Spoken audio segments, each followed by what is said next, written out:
আসসালামু আলাইকুম। আবারও আপনাদের মাঝে নতুন একটা ভিডিও নিয়ে হাজির হয়ে গেলাম। আজ রান্না করব আমি ব্রয়লার চিকেন এবং আলু। তা আলুর ঝোল রান্না করব আমি, খুব মজা করে। পুরো রেসিপি জুড়ে সাথে থাকবেন। আলুর ঝোল রান্না করার জন্য প্রথমে আমি প্যান বসাই দিলাম। এরপর আমি এখন পরিমাণ মতো তেল দিয়ে দিচ্ছি। তেলটা গরম, প্রথমে আমি আলুগুলো ভেজে নিব।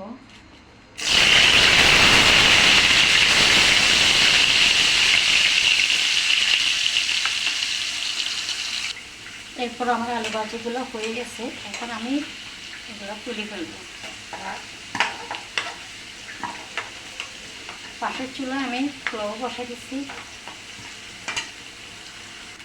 আলুর ঝোল রান্না করার জন্য প্রথমে আমি 1 কাপ পেঁয়াজ দিয়ে দিলাম। পেঁয়াজটা একটু বাদামি কালার কিংবা গোল্ডেন কালার আসা পর্যন্ত অপেক্ষা করে নেব। পোলাওর জন্য আমি আদা পেস্ট, রসুন পেস্ট দিয়ে দিলাম। দিয়ে আমি এখন পোলাওটা দিয়ে দিচ্ছি।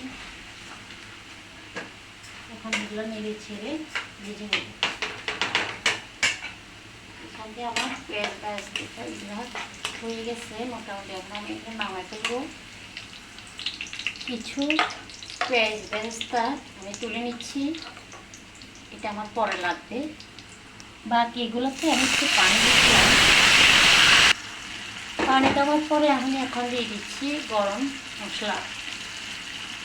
মশলা দিয়ে একটু নেড়ে ছেড়ে এখন দিয়ে দেব রসুন পেস্ট,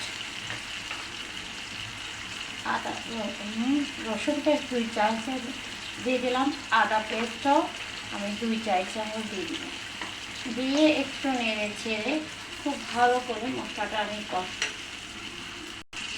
পোলাওতে আমি লবণ দিয়ে হয় নেই, তাই আমি লবণ দিয়ে দিচ্ছি। খুব ভালো করে পোলাওগুলো ভেজে নেব।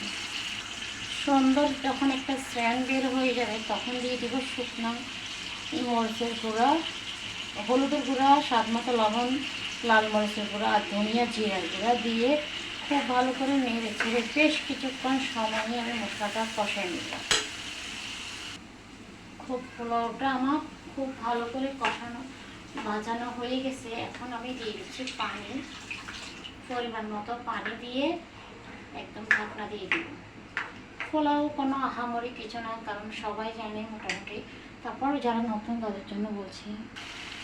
দেখতে পাচ্ছেন কত সুন্দর। তেলটা সবসময় একবারে দিতে চেষ্টা করবেন, তাহলে আপনি তেলের আঁচটা পাবেন।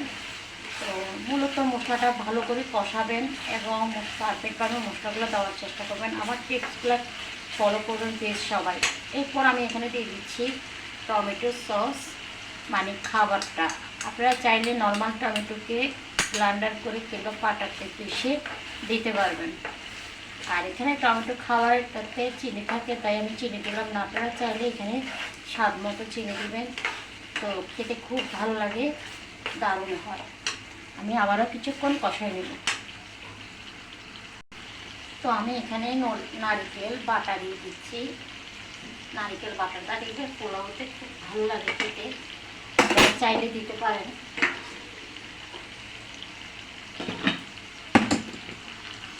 এখন আমার মশলাটা খুব ভালো করে কষানো হয়ে গেছে, দেখতে পাচ্ছেন একদম মশলাটা তেলটা ছেড়ে দিছে। এখন আমি দিয়ে দিব মাংসগুলো দিয়ে ঢাকনা দিয়ে দিব বেশ কিছুক্ষণ। এভাবে ক্যামেরা আউটসাইডে আমি নেড়ে ছেড়ে দিব।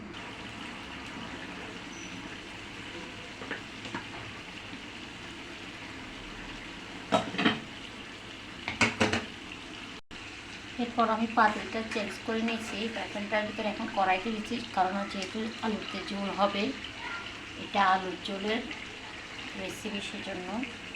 তো এখন আমি আলুগুলো দিয়ে আরও বেশ কিছুক্ষণ নেড়ে ছেড়ে কষাই নিব।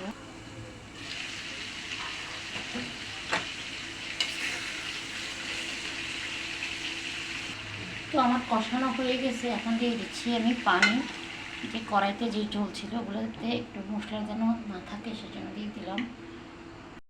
এরপর ঢাকনা দিয়ে হাই হিট করে দিব। তারপর যখন বলক আসে যাবে লো আঁচে করে দিব। এখন বলক আসে গেছে, একদম আঁচটা একদম লস করে দিব।